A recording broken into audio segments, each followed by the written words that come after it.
What's going on? It's Mario. Final approach. We are kicked back on the couch. Like this should be like a series we do. But man, we're at like a hunting camp, relaxing. Hunted this morning. We're gonna go back out this afternoon, and we didn't get to do it a couple of years ago when we had all the other carvers in, but this year we finally got Jamie out of South Carolina to come up. And Jamie Welsh we're gonna go through your whole background and everything, but like for us, you did the spoonies, you did the lessers, the full body lessers, the full body snows, the specks, of course our international bird, which is the gray leg and the pinkfoot geese, full bodies, and then like we just did some of the last pass, gadwall, widgeon, and your favorite, the coot. Coot. I think I did a teal in there, did I not? You did? I did, yeah.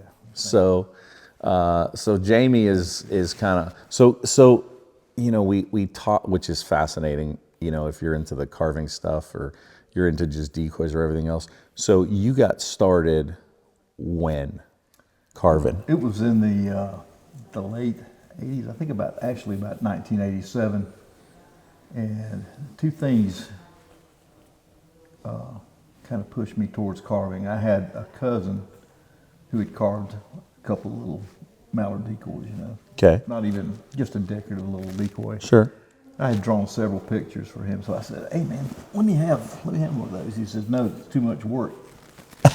So I said, "Okay, well, Fair enough. fair enough. I can see that." And then on National Geographic Explorer, I saw an episode about Tan Burnett, and Jip Burnett was on it.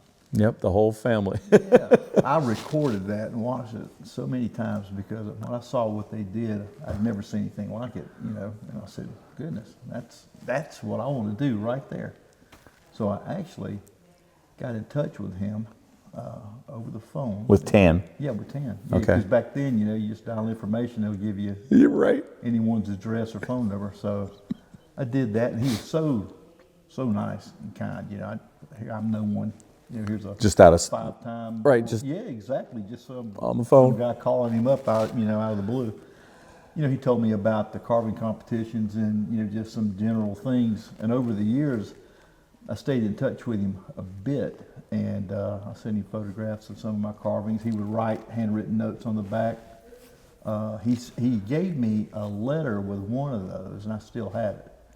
I need to have it framed, but I keep it under the glass on my carving table, just so I can see it, because there's so many inspirational things that he said in there.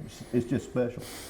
And then after that, I met Jet and Jude, became pretty good friends with them. So they're the whole a great crew. family. But Yeah.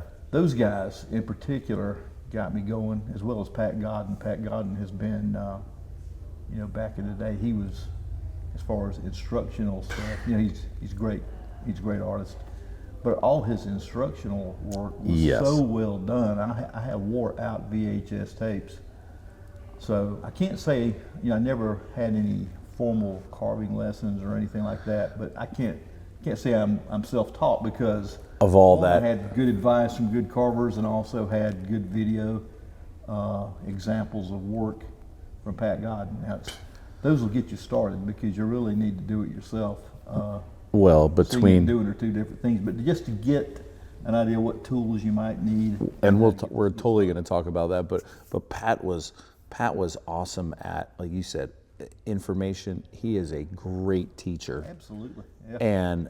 And he is like patterns, and like there's so much information. Like back, like listen, obviously now online, like you can find just about anything. Mm-hmm. But back then, like you said, you're talking on the phone, you're sending this over. Hey, take a look at this. Like it was totally different, so like fast forward to all the way now, like you talk, like Pat's got a book, you know what I mean?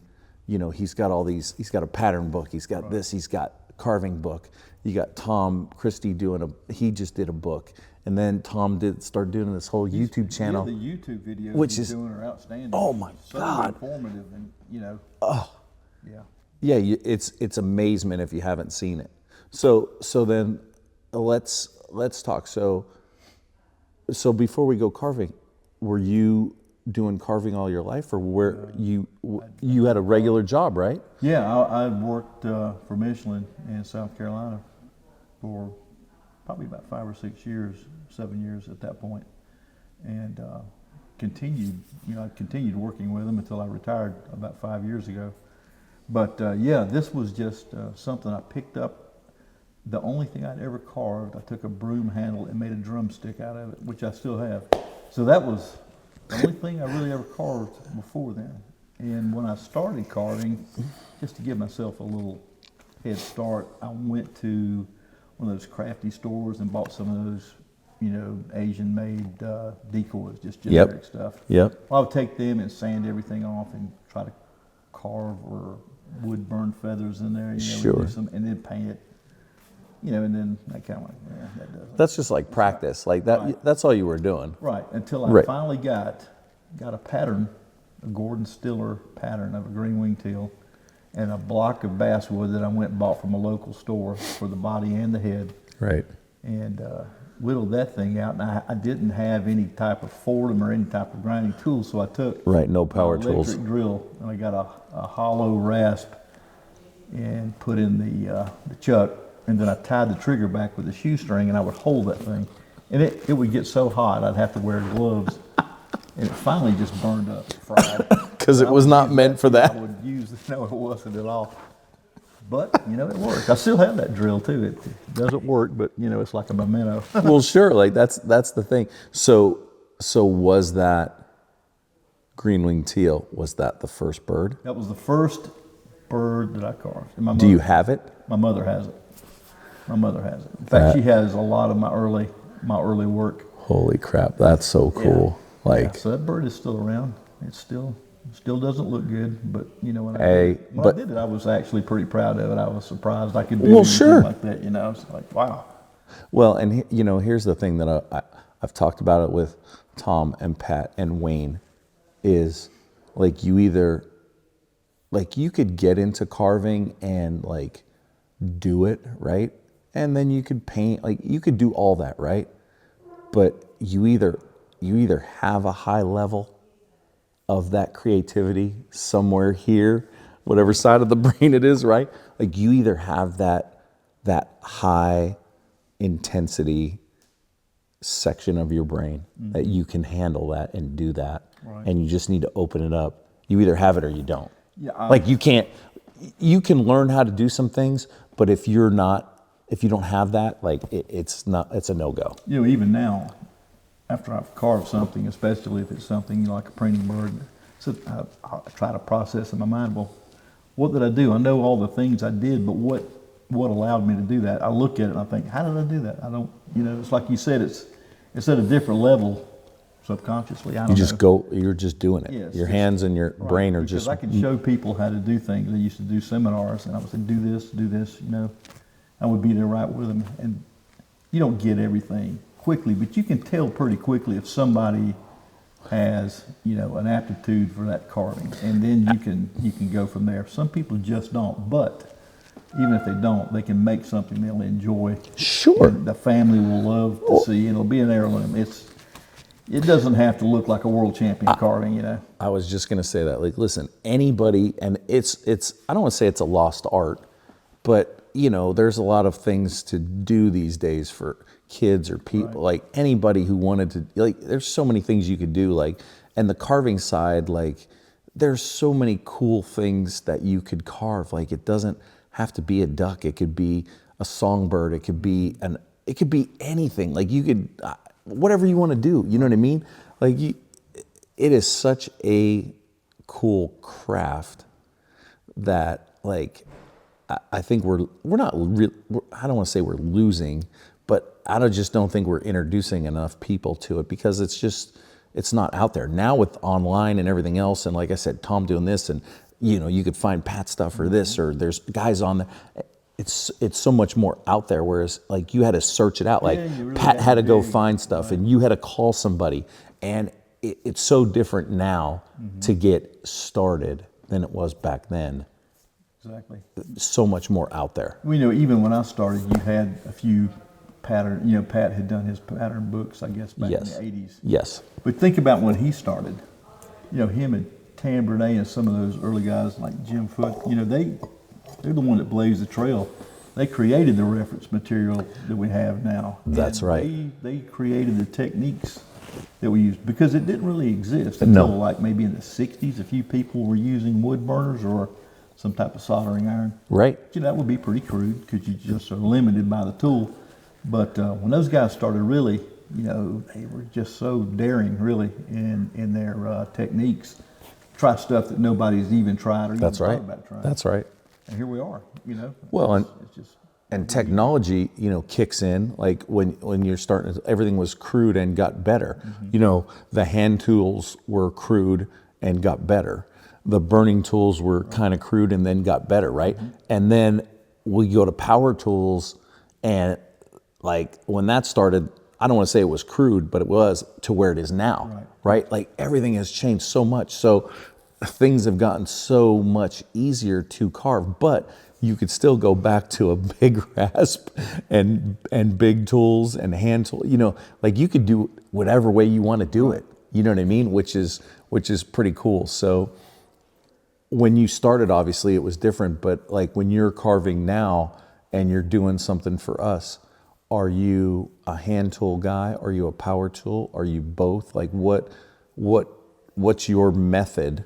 if you have given me, you know, any type of indication that it's more urgent, you know, I'll bandsaw them out, and I might rough it out with a forum. I might Sure, not. right, right. If I can just do it, you know, at my own speed, which you typically allow me to do, Yeah, 100%. I will start out with a hatchet, and I'll rough it out with a hatchet, and then I just take a knife, and I've got the scars to prove it. But I will. You got the Band-Aids. Absolutely. And And the stitches, yeah. It's, if I don't bleed on it, it's not a winner. That's what I always thought. listen, I 100% like, listen, I joke about it, but I remember my buddy Don Guthrie, who he taught me a lot about carving and then introduced me to a guy, Don Bear, who is over in Washington over by me. And I learned a lot from both of them. Like when Don bought me my first set of hand tools, like it came with like the hand tools and a giant pack of Band-Aids. And I'm like, well, why did I get those? Oh yeah, why did I get those? You find out real fast why you get those. Okay, so you go to the hand tools and then you're kind of working it. So go ahead, so keep going. Well, I'll get it as close to correct in size with a knife as I can. And sometimes the wood dictates how much I can do. A good piece of Tupelo, I can carve against the grain real easy. If it's more dense, a little harder, then it might be more difficult. But I've got long straight blades that I use, and I have some curved blades that allow me to do some of the stuff I can't do with a straight blade. Right. So I love using it. It's quiet. There's no dust. That's true. There's a plus. It's slower, but it's not a lot slower after you've been doing it 30-something years. You kind of know some shortcuts. You can get to it, right? No doubt. Yeah, you knock it out pretty quick. So when I do that, I get it down to size. Then I'll start going back with like a NSK, micromotor. Yep. Or I do have some less expensive ones that I can use for detail. But then I'll do some of the refining, like around the side pockets. And kind of curve them in, cut them in, the neck, sure, around the bill and that stuff. So I get all that in. I'll insert the eyes. I'll finish the bill. Once I've got everything pretty much road mapped like I want it, and the feathers are where they need to be, then I'll start doing like with your guys' stuff. I'll draw feather patterns on there. Sure. And I may resketch them, a couple of times to make it look a little how you want it. Right. Sure. And knowing it's going to be replicated, so you don't want anything that looks like fish scales or anything like that because it doesn't look as natural. Well, even on a hunting decoy, it's well, and I always put, things on you guys because it's different than you guys doing a bird for the world championship or doing it for a customer. Like we have to be, there's certain parameters, I got to say, hey, you got to be this thick, so we can mold it. You got to be this depth. You can't be under this. The tail's got to be this, the details got to be kind of exaggerated so everything gets picked up in the mold. When we're talking feather detail or, you're carving in anything on, in a cheek patch or you want to be a little deeper. Everything's got to be kind of what we need. So it's totally different than just doing a bird for, which, I mean, it just is what it is. Like, that's what we got to do to make sure that production looks as good as what, you know, you guys come up with. So we have to be a certain way for the demolding process and for it to pick up all the details. So that's a totally, you know, other thing that I kind of throw on you guys, but you guys are used to it now. Yeah. Yeah. I had done some, you know, Decoy models before, so I learned, you know, back then some of the things you did and didn't do.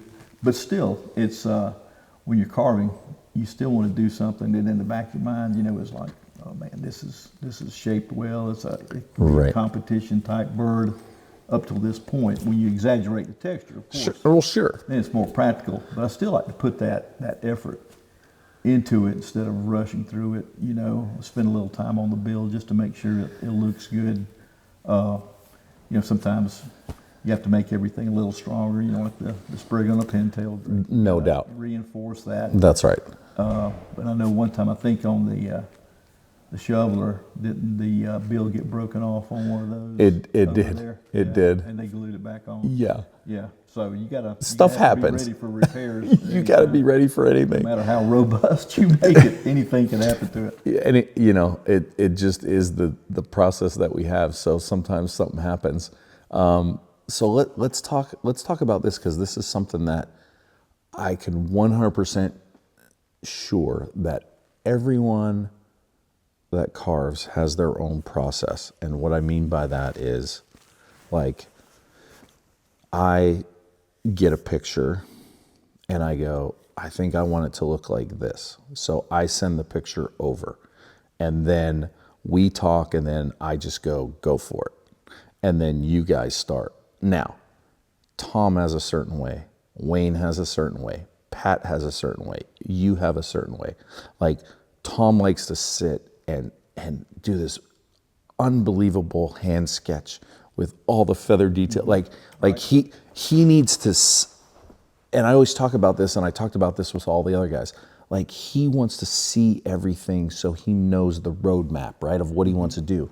And then you go to Wayne, and Wayne will just go, here's my pattern, and it's just literally the bird and the outline, and here's the side pocket, and that's it. And he just knows where he's going. Right. And you're kind of that same, where it's like you do the pattern, and then you look at it, and then you're off and running. Like, and so I think the difference is like Tom might want to see the whole thing and work right through it, right? Whereas you guys, I don't want to say it's blank, but you guys have it, and then you just flow. You just go. Like, is that accurate? Yeah, it is. I like to make it up as I go along, pretty much. As long as I know I'm within the parameters of the length of the duck, the width, the height, and everything. That's right. You know, I know what a duck looks like. So Right. I just like to let it work itself out. And I can make some changes along the way. Now, you got to remember about Tom. Tom, I believe, is an engineer. Very precise and methodical in everything he does. So it's 100%. only natural that he's going to spend that extra time and have it spelled out. And that's great. I admire people that are that detail oriented. Well, and he's like, I always say, like, it's so crazy, like his carving talent, right? You go, he's really good carver, right? Mm-hmm. But then you go, look at the sketches. Like, the sketches are crazy. Like how are you drawing that good? Like, that's crazy to me. So like his, you know, like he's got that side of the brain that's just crazy.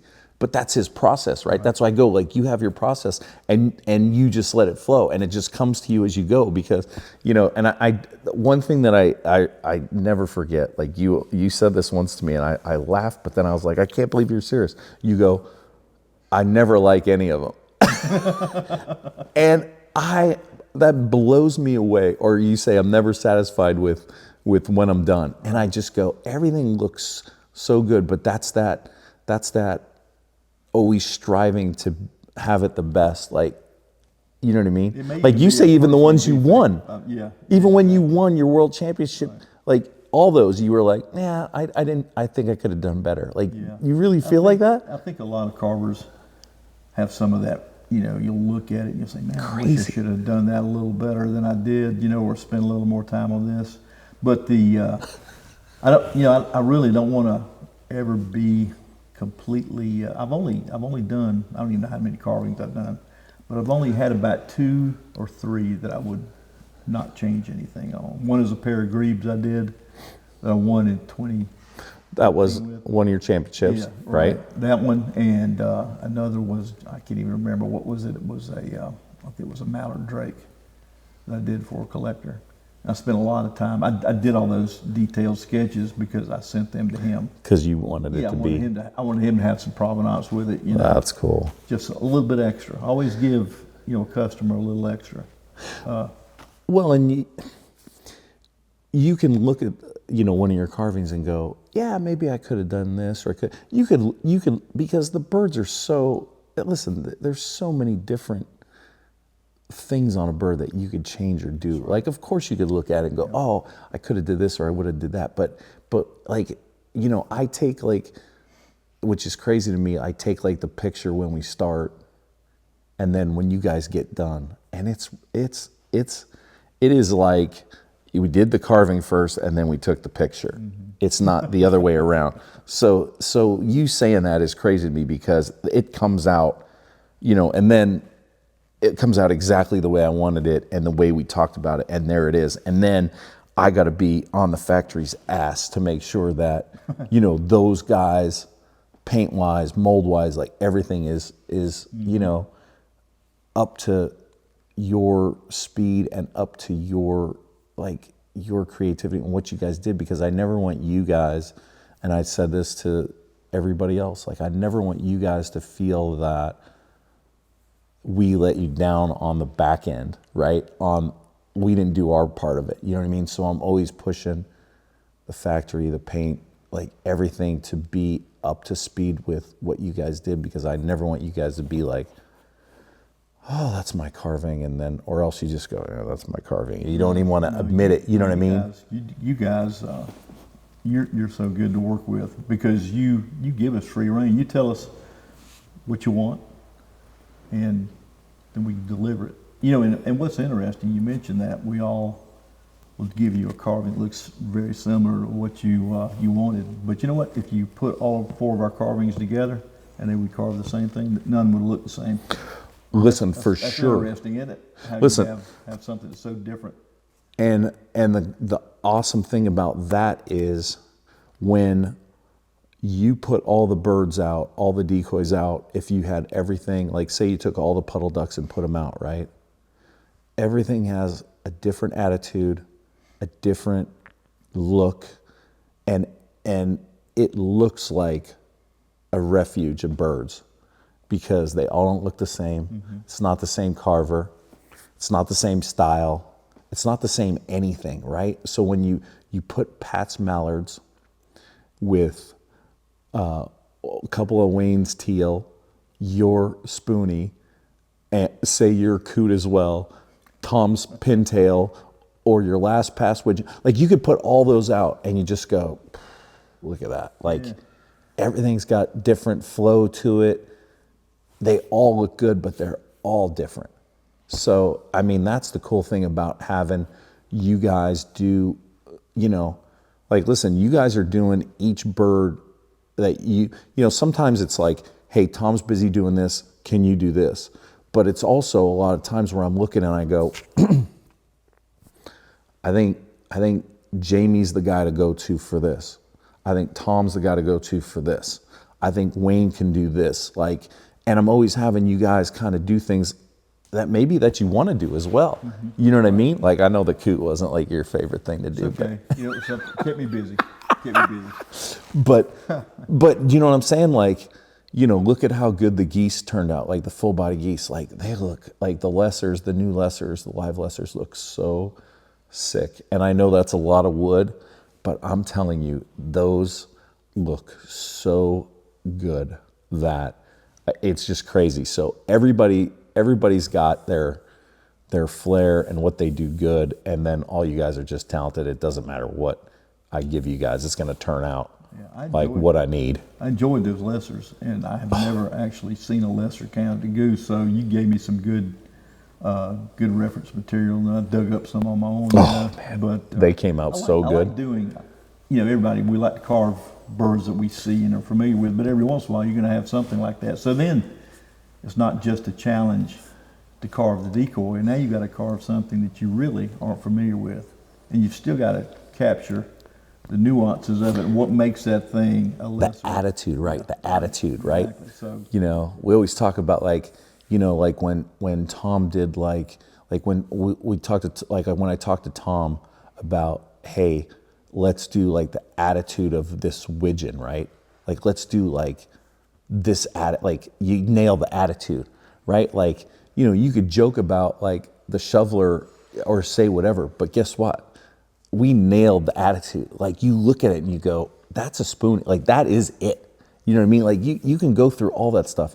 You could look at the lessers and like you said, you never did a lesser, but we went through pictures and so much reference and, and then you just like, you get so immersed in it, you're like, I got it. Yeah. And it just comes out and you're like, nailed it. So it's like, but that's the other thing. Like if you gave that job to somebody else that maybe wasn't as creative or as good, it wouldn't have turned out as good because they maybe never saw it.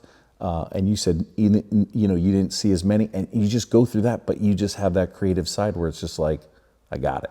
Yeah, you've got to fill that gap in with something. And, there is a lot of reference material out there. Oh, but, tons. Canada geese are similar. So, I've got a lot of those that I can see, and just, they fly over my house every evening. They're all around. But still, I just really enjoy doing things that I'm not that familiar with because it's a little out of the ordinary. Yeah. And then you have to force yourself to be a little more creative. So it's good for the old creative juices. I love stuff like that. I love throwing you guys a challenge. I love to see what's going to come out of it. You know what I mean? Anything but a swan. Be okay. Then we're talking about some serious weight on wood. We'll have to truck it in. Yeah. You have to sit on top of that sucker with the chainsaw. Make it out of a piece of pine. Oh, good 20 God. pieces glued together. Oh. So let's go into this. Let's go a little further. Like so we got it carved and we got it done. So when you sit down to paint, right?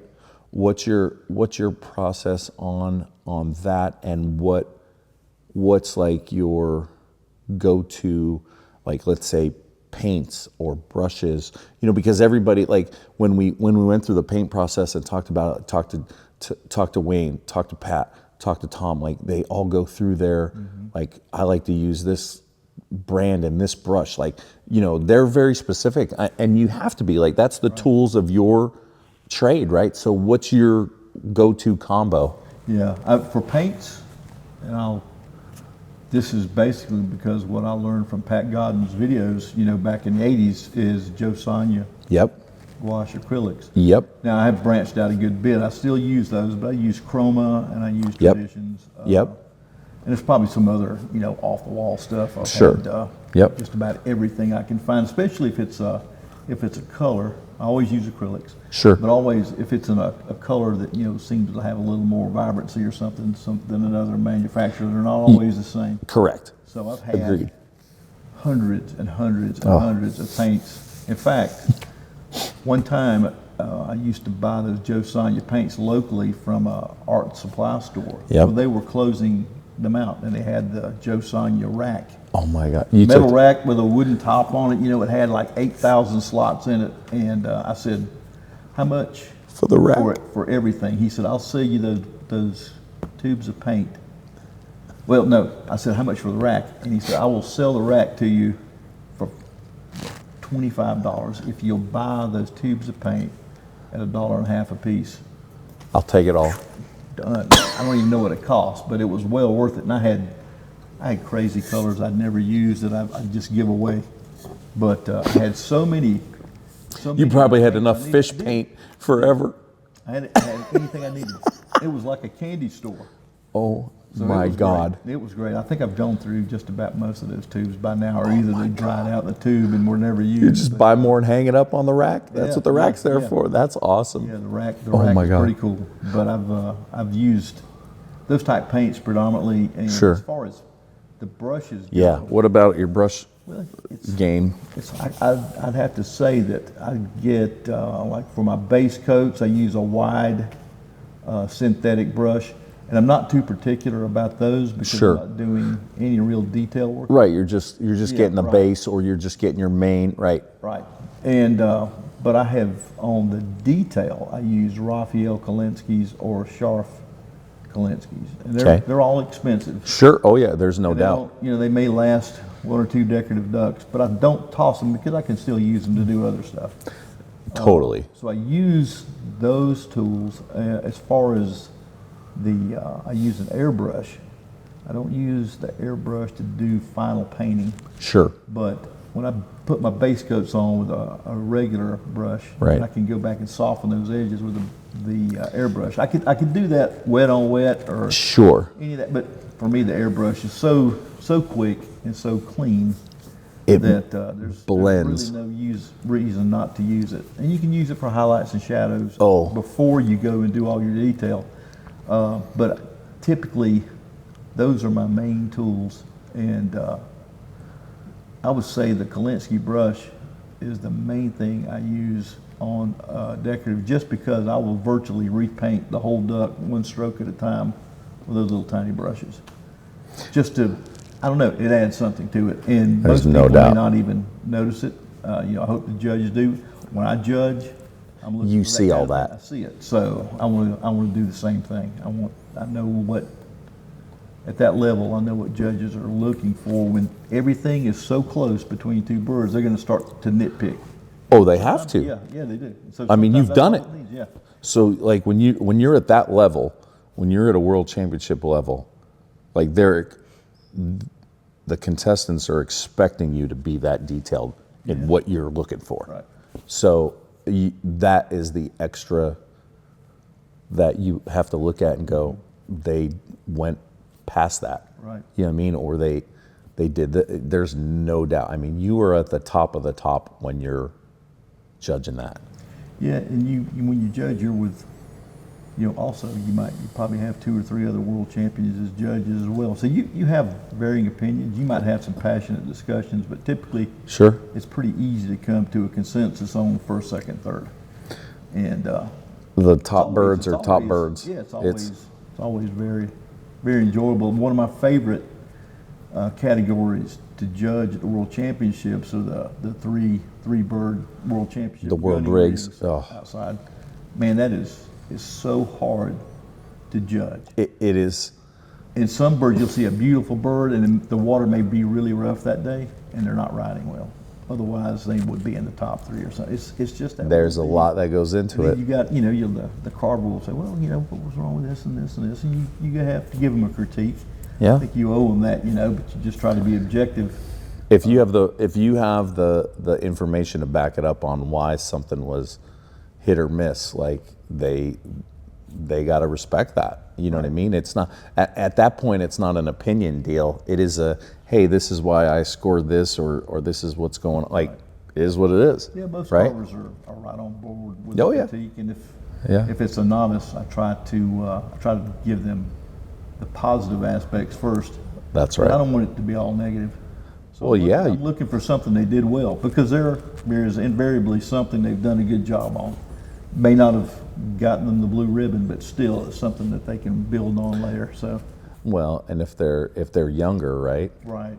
You want them to take this experience, take info that you gave them to get better and come back. Right. You know what I mean? Like, you want them to keep going. You don't want them to walk away and throw my hat, I'm done with it. Like, you want them back in, and if they're at that level, pretty much they're going to do that. Yes. You know what I mean? But it's at the lower levels where you want them to, hey, like, listen, here's what you need to do on the next one. Like, bump this up, or get your paint game a little better, or you need to get your details, or say your eyes aren't right. You know what I mean? Like, there's that's going to help somebody starting. Like, You're right. You got to build that confidence, because that confidence could be a level where it's really fragile when you start. sure, You've never done it, and then you see all these other great birds, and you're Oh. like, man, I think mine's okay. it's intimidating. It could be like, I had a really good friend. I loved him to death. He passed away several years ago, but he would judge, and he was an instructor. And he would look at some ducks. He'd say, they would ask for a critique, and he'd look at it and says, "Have you got a fireplace?" As a Put joke, this as right. a joke, Slide but this it was right in there. It was still just a little truth to it as well, you know. But I Hey. couldn't do that. But Oh my God. it was just it just cracked me up to see that. I was like, you heartless. Yeah, he'll never carve again. Thanks. He's gonna go in his basement and never come out again. Right. Like that's it. My God. $30 worth of wood down the drain. All right, so tell me, what's your favorite bird, like your favorite carving? Let's say that your favorite carving that you've done, and then what's your favorite bird that you like to carve, and then maybe what's your least favorite. Sure. So start with like what's your, out of all the carvings you've done, is there one that stands out as And like there are that? actually two. Okay. Two. One would be the green pair that I did because I carved part of a crawfish body and put in the hen's beak, and the male's behind it, and then they're attached to each other with. I made some. It's like a little aquatic plant called frog's bit, and so I soldered all this together, painted it, and then the armature fits in one and the other, and then I designed it so they would float on the water, and that frog's bit would float right on the surface, like a little lily pad, which is about what it is. So I had a lot of technical aspects to it, and I really enjoyed doing those. Now, my second favorite is a dead mourning dove that I did, and a couple of reasons I liked it. I'd never done a dead bird, you know, that doesn't have a lot of appeal. But what I thought about, you know, like when I go hunt birds, you know, you keep them in a bag and stuff like that. You toss them out, you dress them. But I said, you know, if you had that bird on a little piece of burlap, you know, laying there before you did anything with it. And the thing that inspired me to do it, I have a really good friend that brought me a mourning dove. He had been hunting, he only got one, and he brought this. He said, hey, you want this for reference? I said, sure. Right. It was laying on a little piece of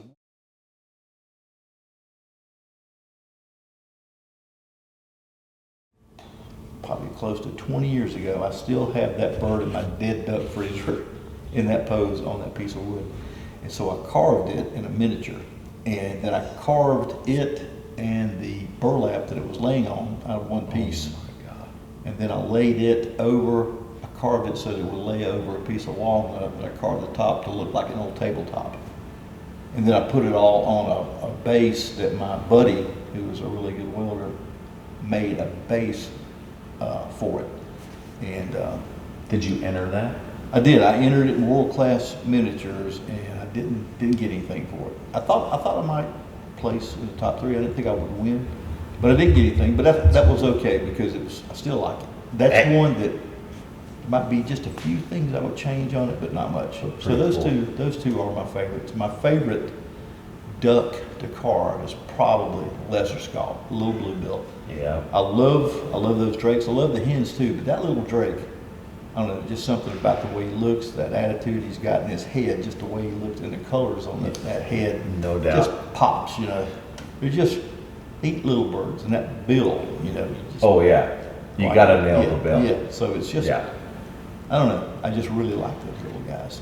So that's my favorite species. What's your least favorite Least carving? favorite, I know least this favorite one. carving is a giant swan. I did that for World Championships in 1999. I borrowed, as a tundra swan, I borrowed a friend's mount that he had. Oh my God. So that thing was huge. How big was the piece of wood that you started with? Oh my gosh, I had 2 pieces. What did it, I bet you it weighed. You know, it was a pretty good piece of wood, but it probably weighed, and it was fairly heavy because it was probably 48 inches long. Oh my God. And probably 20 by 20. I can't remember. It was monstrous. Oh my I roughed it out with a chainsaw. Oh my God. And they were going to float them at first. So I hollowed that thing. Oh my Put a God. base plate, weighted it, so I even went, I had to sneak into our neighborhood's pool, jumped over the fence with that Try to thing. float And it. put him, but they hadn't put the cover over it, so I floated him in the pool to see if he would float well, because nothing I had was big enough. No. So I worked. I got that thing my God. finished. I took it, got nothing. He looked pretty good, but the one that won, done by Russell Martin, it was lights out, the best. But so anyway, I brought it home. I put him in different rooms in the house, you know, because I get tired of looking at him. I put a layer around his neck in hopes that he would fly away somewhere, you know, a pair of sunglasses on him, somebody buy him. Well, and it's not a little bird to hide, No, right? it's You can't not. just put it. You can't just put it up on a shelf somewhere and hide No, it. you can't. Right? He is You can't. in your face. I loaned him to friends. Here, take this. You can display it in your house. Here. I think I might have even had it in a place of business one time. I think. Oh my God. But I had that thing for years, and then I went to the Eastern Waterfowl Festival as an artist. Oh yeah, right. And I found someone who wanted it, Oh, my so that God. was great. So I finally sold it. I got to see it again when it got damaged in a house fire. Oh my God. But his insurance was more than generous with what they were going to pay him for the repairs. And then I made a few $100 doing a magazine article on the repair for Wildfire Carver magazine. So That's a great story magazine, right? Turned out to be pretty good in the end. But I never ever. No, if you pay me enough now, I could do it. If you want a tundra swan, I'm your man. But no. Did you threaten the guy to never that you I never did. want I to told see him it I again? didn't want to do it. I never want to see this He again. actually had to call me back twice to convince me to do it. He says, I don't care what you charge me. He said, insurance is paying for it. I said, I don't want to do it. I don't want to see I don't that. care how much you want to pay me. I don't know if I want to do it. I don't want to take that He on. made me an offer I couldn't refuse. Oh my God. So actually ended up making more money off of that than I did when I sold it the first time.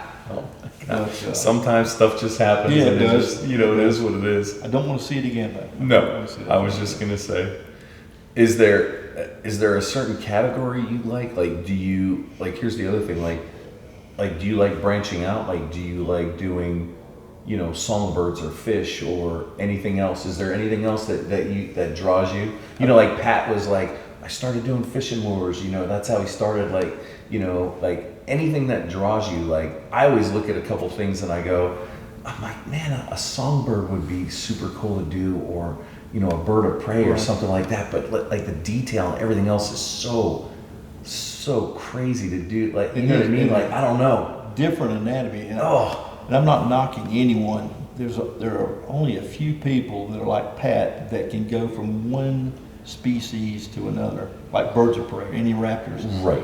to game birds, to waterfowl, and he's Dialed great. in. He's dialed in anything he does. Some guys are great with raptors, but when they do a decoy, you can see something's a little, it's just a little off. But it's not that they can't do it; they're just not as familiar with it or what they need to do. You can talk about that, like even talking about like a taxidermist, right? Mm-hmm. Like you go, like this guy's really good on birds, right? But then as soon as he does something else, like you're like, I don't know. Or they do like the thing that I always see it on is you'll see guys who do a lot of deer and the deer look killer, right? And then he'll do like a cat, like a bobcat or something else, and the eyes look a little goofy. I mean, I've seen it. You see it. So there's no doubt. Like you got to know where to stay in your lane. Right. But there's nothing else that draws you. Yeah. Some guys' lanes are 8 wide like Pat's. Some are 2 or 3. I've done a few miniature birds of prey, and I began a barn owl, but I stopped. I tried to pick it up again. I stopped again. But I guess when I diverge from waterfowl, I try to do some kind of just off the wall things. Like I was out in my kayak fishing one time and I saw a goose feather that had drifted up against a piece of grass sticking out of the water. So I took a couple of photos of it. Like so that'd I be cool carved to do. one of those. I've carved a mallard curl tail feather, on top of the water. I've done that a couple of times actually. Or I'll do just like a hawk tail feather on something that looks like a barn, piece of wood. Piece of wood. Just a weathered piece of gray wood, and just do some stuff like that. Or I've got one that's really kind of an abstract looking goofy thing that's burlap, like paint splotches on it, and then it's got feathers coming out of it, mallard feathers coming out, like there was a bag full of Bird feathers where you dressed them and plucked them, threw them in a bag, and some of Right. it spilled out. I did that and put That that in a stuff little is shadow cool. box. So it's odd, but I enjoy doing something. Yeah, but when you with see rocks. something like that, your eye catches something, and you're like, that'd be fun to tackle. Yeah. You know what I mean? Yeah. But you got to have that eye, and then you got to follow through on that, right?